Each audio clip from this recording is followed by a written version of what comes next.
Saludos amigos, qué gusto volvernos a ver. Soy el pastor Nehemías Parra y esto es Lo Esencial. Este es nuestro espacio que tenemos una vez a la semana para reflexionar sobre las verdades bíblicas que siempre nos acompañan en nuestra vida y que de alguna manera u otra podemos llevarlas a la vida práctica.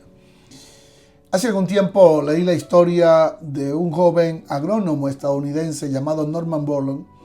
Aceptó un trabajo en México. Su objetivo era muy sencillo: ayudar a mejorar las cosechas de trigo de algunos agricultores que sufrían pérdidas constantes por enfermedades en los cultivos. No estaba pensando en cambiar el mundo, solo quería resolver un problema agrícola. Durante años trabajó silenciosamente, cruzando variedades de trigo y buscando plantas más resistentes. El proceso fue lento, lleno de fracasos y de largas temporadas en las que parecía que nada daba resultado. Pero con el tiempo desarrolló nuevas variedades de trigo de alto rendimiento que comenzaron a multiplicar las cosechas. Aquello empezó como un proyecto local y terminó extendiéndose a países como la India, Pakistán y posteriormente a muchas regiones del mundo.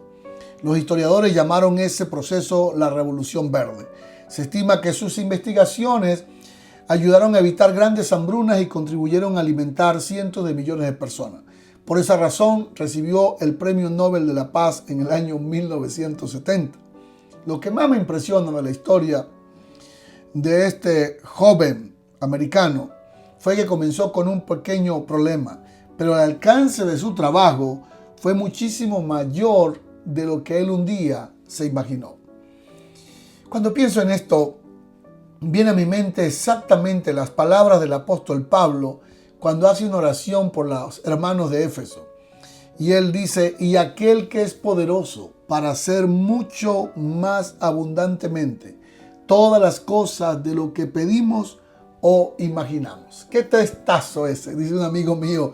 Un amigo dice, cuando encuentra un texto en la Biblia que es muy poderoso, dice: ¿qué textazo es? Qué verdad tan tremenda. Podemos decirla juntos: y aquel que es poderoso para hacer mucho más abundantemente todas las cosas de lo que nosotros pedimos o imaginamos. Pero en el contexto de esa expresión bíblica, de esa verdad bíblica, hay 4 peticiones que el apóstol Pablo quiere que nosotros entendamos y que la pongamos en práctica. Y esas 4 peticiones, la primera de esas 4 es que nosotros seamos fortalecidos en nuestro ser interior. Esa es la primera petición.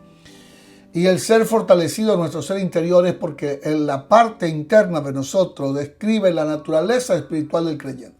Y es ahí donde el enemigo de Satanás es el sitio preferido de Satanás para atacarnos, porque allí muchas veces la fe se enfría, el amor comienza a debilitarse y la esperanza vacila.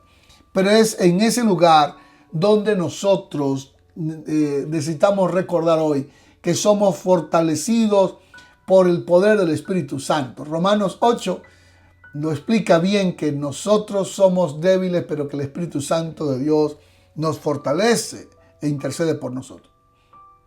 Quien fue también uno de los escritores, en mi opinión personal, que escribió uno de los mejores devocionales, Oswald Chambers, escribió lo siguiente: la mayor fortaleza de un creyente no se encuentra en sus circunstancias, sino en su vida interior con Dios, la vida profunda con el Señor. La segunda petición de la que nosotros podemos hacerle a Dios cada día es que Cristo habite por la fe en nuestros corazones. Una cosa es que Cristo viva en ti, pero otra cosa es que more en ti, que habite en ti, que gobierne en ti.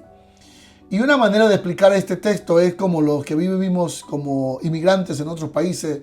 Puede que pasemos tantos años en ese país, pero si no tenemos una residencia permanente, una ciudadanía del país, pues no habitamos legalmente en el país. Pero la palabra que se usa aquí es que Cristo habite, y la traducción de esa palabra es que Cristo more permanentemente en nuestros corazones. Y hay 2 figuras allí: una, la de arraigados, y 2, la de cimentados. La palabra arraigados tiene que ver con la parte agrícola, y son esos árboles altos cuyas raíces buscan lo profundo de la tierra para recibir alimento, recibir agua.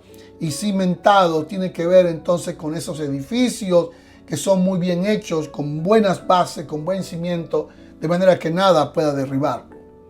La tercera petición que podemos hacer nosotros a Dios y saber que vamos a tener respuesta es que seamos capaces de comprender el amor de Dios y crecer en el amor de Cristo, saber lo ancho, lo profundo. El amor de Dios en nosotros es lo que nos hace a nosotros mantenernos firmes, estables, mantenernos ahí constantes y creciendo en el Señor. He llegado a pensar que muchas veces muchos cristianos o líderes nos cuesta aceptar a otros distintos a nosotros, nos cuesta aceptar a otros pastores, a otros líderes, porque no hemos permitido que el amor de Dios sea derramado en nosotros. Y entonces queremos tener nuestro propio imperio, nuestro propio edificio, todo como nuestro, y que nadie penetre esa vida privada de nosotros. Pero el amor de Dios en ese contexto, Pablo dobla rodillas para que los creyentes judíos acepten a los gentiles y los gentiles no se sientan rechazados y se puedan integrar con los judíos.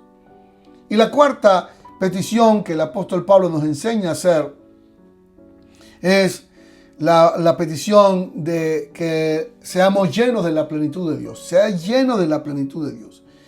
El único ser humano, el único ser 100% Dios, 100% hombre, o mejor dicho, como dicen algunos teólogos, verdaderamente hombre y verdaderamente Dios, quien puede tener la plenitud de Dios es Cristo.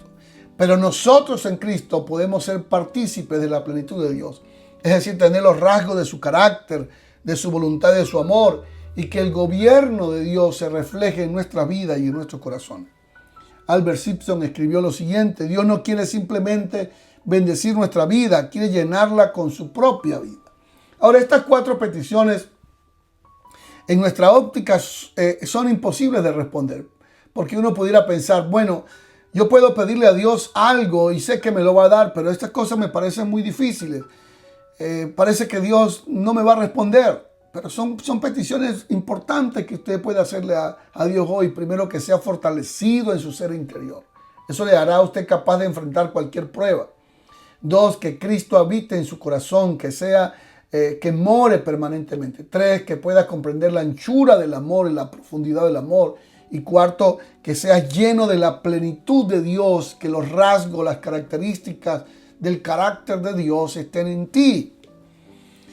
Ahora, el apóstol Pablo no termina la oración con peticiones nada más. Lo bueno es que él nos invita a ver que esas peticiones que nosotros hemos hecho van a descansar en aquel que es poderoso para hacer todas las cosas mucho más abundantemente de lo que pedimos o imaginamos. Es decir, nosotros podemos tener la seguridad, tú puedes tener la seguridad que las peticiones que tú haces al Señor van más allá, las peticiones suyas, que tú estás haciendo al Señor. Quizá la haces mirando tu propia necesidad y yo mirando mi propia necesidad, nuestros problemas. Pero quiero decirte que esas peticiones, cuando llegan a las manos de Dios, Dios, que es poderoso, puede hacerlo mucho más abundantemente de lo que te imaginas. He estado leyendo y estudiando en estos días dos personajes del Antiguo Testamento que me impresionan. Uno es Abraham. Abraham le pidió a Dios un hijo y Dios lo sacó fuera para que mirara las estrellas y le dio, no un hijo, fue naciones.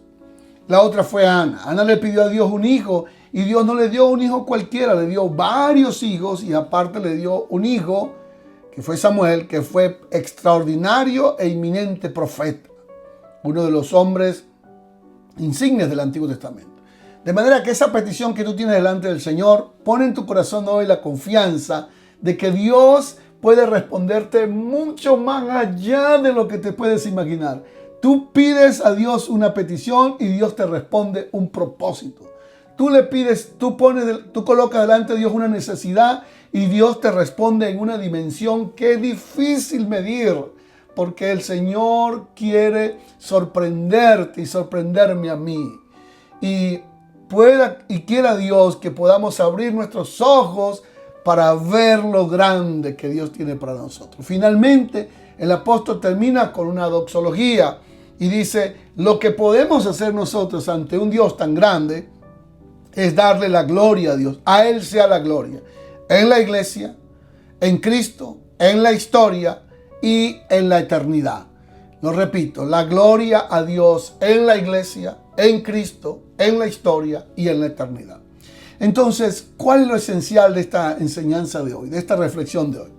Lo esencial es recordar que Dios puede hacer mucho más de lo que hoy nosotros somos capaces de pedir, pensar o imaginar. Mientras nosotros nos vemos limitados por lo que pedimos, Dios sigue obrando con poder más allá de nuestras capacidades y de nuestras limitaciones.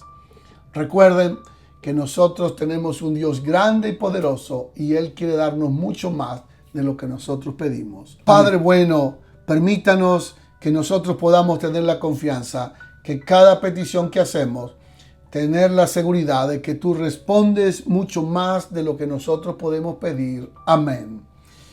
Nos vemos pronto. Que Dios te bendiga.